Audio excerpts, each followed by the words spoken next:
Greetings, Andy here again, and it's my Advent Calendar countdown of favourite albums of 2023, and we've reached day 18 and number 7 on my list. And number 7 is from the Polish band Riverside, and it's their album Entity ID, or is it ID Entity? ID Entity.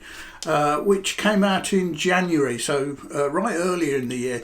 And I always think there's a slight problem with these, where you get ones right at the very beginning of the year or right at the very end, because you haven't necessarily listened to them either enough for the later ones or recently enough for the really early ones. But this has been on my turntable pretty much throughout the year. It's a fabulous album. They released in 2023. Their debut was in 2003, which was called Out of Mind, and that's the only other one I've got. So, for some reason, I'm sort of remiss with Riverside. I mean, they are a tremendous band. They are sort of very, what I would call modern prog. It's sort of prog metal. Though it's the heavier end of prog, it's not true metal. Probably in the style, I think, of Porcupine Tree is probably the closest one I would put. But they're their own style. They're more electronic. There's more synths in it than maybe some of the other heavier prog bands are. Marius Duda, I have to look at my notes here, and I'm going to mangle some of these names. Is the sort of leader of it, is the main composer and the singer. It's predominantly sings in English, and he enunciates his words really clearly. So these are lyrics you can really hear. There's not a hint of accent. It's you wouldn't you'd probably think they came from London or somewhere. I covered this. I'm not going to dwell on this because I've got two other records to talk about. So this is something of a triple header, and I talked about this on my European tour recently when I went to Poland. So I have mentioned it, and in then I commented that their guitarist died in 2016, I think, and had never been replaced as a permanent member. Actually, that wasn't true, because I've since discovered that now let me check the name here. I can't pronounce the first name. It's something like Maciej Meller, who was he was their touring guitarist, if you like, but he's now joined them as a permanent member of the band and features on this album. So there are. Let's have a quick look at the artwork. It's a gatefold. Nice thick card, and there are there's a little it's a lyric sheet and a little postery thing in there.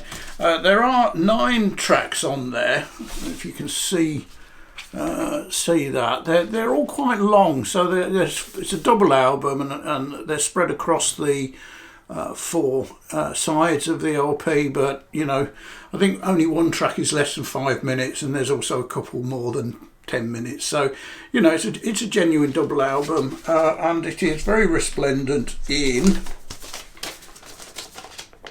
orange. And that's my number 7, the band Riverside and ID Entity. Now I'm going to now cover both, because they're connected, my favourite live album and favourite reissue of the year, and it is. Let me put them both up, and then I'll quickly cover. I'm again not going to dwell. It is the 50th anniversary of Dark Side of the Moon, and the first one, because this was new, even though it was recorded in 1974. This was for a first release, as far as I'm aware, and it is superb. There's no other way of describing it. I mean, assuming you like Pink Floyd and Dark Side of the Moon, it was recorded in Wembley in 1974 in London, and. It's end to end, a live recording of Dark Side of the Moon, and it, as I say, it's superb. Now it has some meaning to me, because it comes with a couple of posters. I won't get the others out, but this one It's got the for their tour, their 1974 tour, and back here it says, here we are, December 3rd, 4th and 5th, the Hippodrome, Birmingham.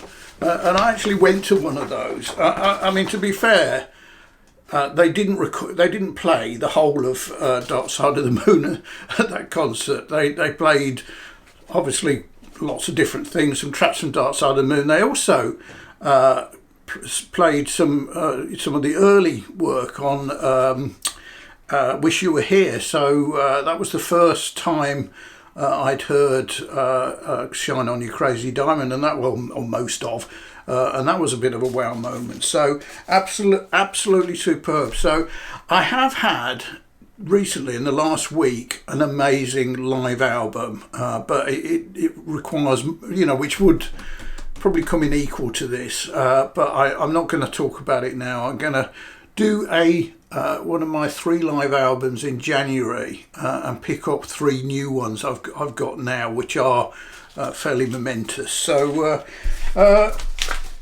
that's that, and the main one, I'm not going to get it out of its covers because you know all the artwork, but it's remastered 50th anniversary. This was first produced either late last year or early this year as part of a box set, a stupidly expensive box set, and this came out much more. Should have looked it up. I'm not sure. A few months ago, anyway. They suddenly released these as individual items rather than as part of the box set at a very good price. It was about £18, which, for a modern reissue is bloody cheap. And again, it is superb. It's a remaster. It's as clean as anything. I mean, I talked before about my day one copy of Dark Side of the Moon having been broken or lost by a brother-in-law back in the 80s, and he replaced it with a nondescript reissue. This is way better. I'm not going to say it's way better than the first press or anything like that, because they have different meanings. But in terms of the pressing and the mastering, it, in my opinion, it probably is better. It's absolutely superb. The two together, what can I say? So I hope that was all right, and please join me tomorrow. I'm down to my number 6, so we're rapidly heading towards the top 5. Thanks for watching. Cheers.